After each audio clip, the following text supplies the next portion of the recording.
Our next speaker will be Professor John Frary, the Farmington Selectman and historian.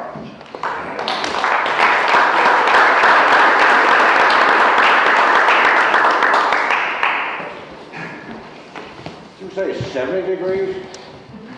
I saw that in my thermostat. I called the fire department.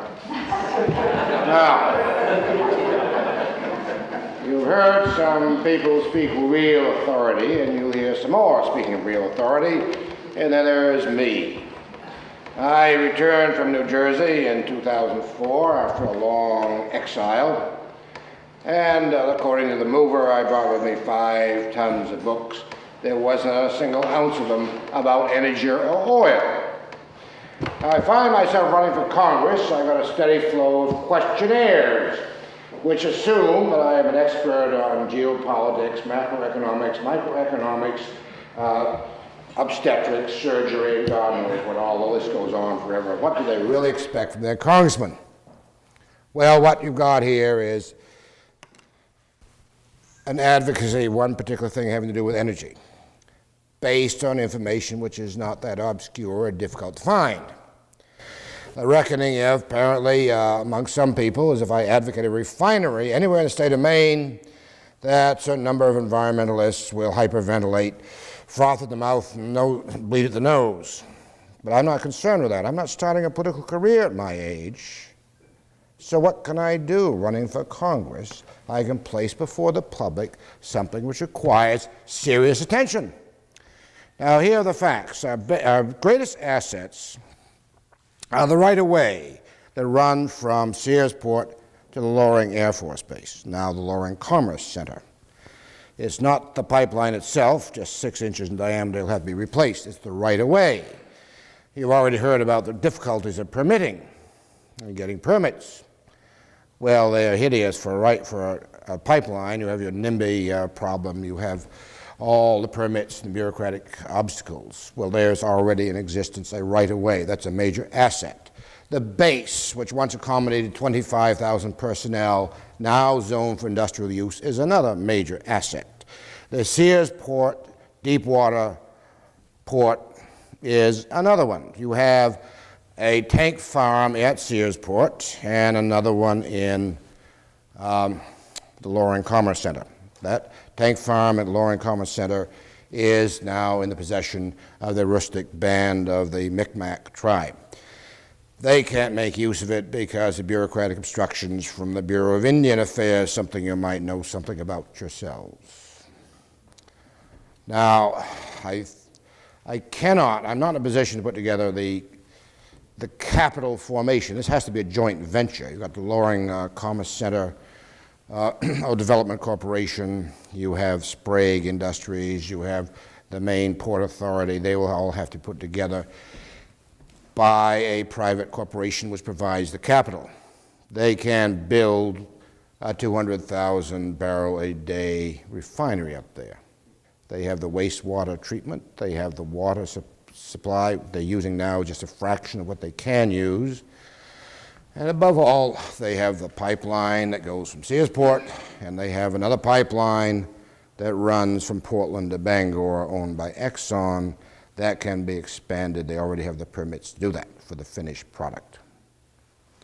An oil refinery is no bigger or uglier than a paper mill. And I'm told it doesn't smell as bad. Some people insist it doesn't smell at all, but I never had a chance to sniff one, so I can just pass on to you the alternative assessments of that factor. Is it remote? Excellent. Just the thing. We want it to be remote. Nobody wants oil refineries to replace lighthouses on the Maine coast. You know, up there around Loring, for years they lived next to a nuclear dump. Why would they be bothered by a little oil refinery? And they really desperately need something besides potatoes, broccoli, tattoo parlors, and hairdresser salon, because they're not prospering under present conditions. Would you say that's the case, Roger? Probably. Yeah. So, I just wish to bring it before the public. I am not the man to solve all the problems or work out the details. I have approached the American Petroleum Institute about getting an authoritative statement on the prospects of capital investment. You understand, Exxon builds only big refineries. By the way, there's an often misinformation about refinery capacity. It's actually increased. But they're increasing the efficiency and productivity of the big existing refineries, even though they're shutting down the smaller ones, which have been inefficient and old. You often hear that we've not been building a new refinery. That's true, not for long years. But partly, of course, it's the permitting process. You have to build it where you already can without creating a bureaucratic nightmare. So that thing is already partly done with industrial zoning. Now, this really comes back to the state. The congressman has something to do with trying to expedite the Bureau of Indian Affairs, which is notoriously inefficient, in getting the necessary adjustments to the Micmac title. Then they can go ahead and turn their tank farm into a serious asset. The rest is up to the state. So you see what my function is here. I don't actually have to be an expert because I'm not the one to solve the problem. I'm the one to bring it before the public. That's my function as I understand it. I hope in the future we'll have some effect from this. I'll keep at it. And if you any, there. Did I use up my time? Yes. I did? That's unusual. Thank you. It seems to me, though, our oil and gas is the issue, not electricity, which is only increasing, if I'm wrong, at about 2% a year. And it's only going to double in 30 years. Yet the general push I hear tonight is electricity. Please, all I heard was from one representative here running for Congress who made some sense as far as oil production and utilization. But that's our shortage now, not electricity. So please clarify my mind. I'm rather vague on this. Well, the thing about electricity, of course, is we don't know the future of the electric car. They're coming on with models of increasing efficiency. We got at least 300 million vehicles in this country running almost entirely on internal combustion engine. If they are to be, they of course are the major source of the carbon, which constitutes a problem.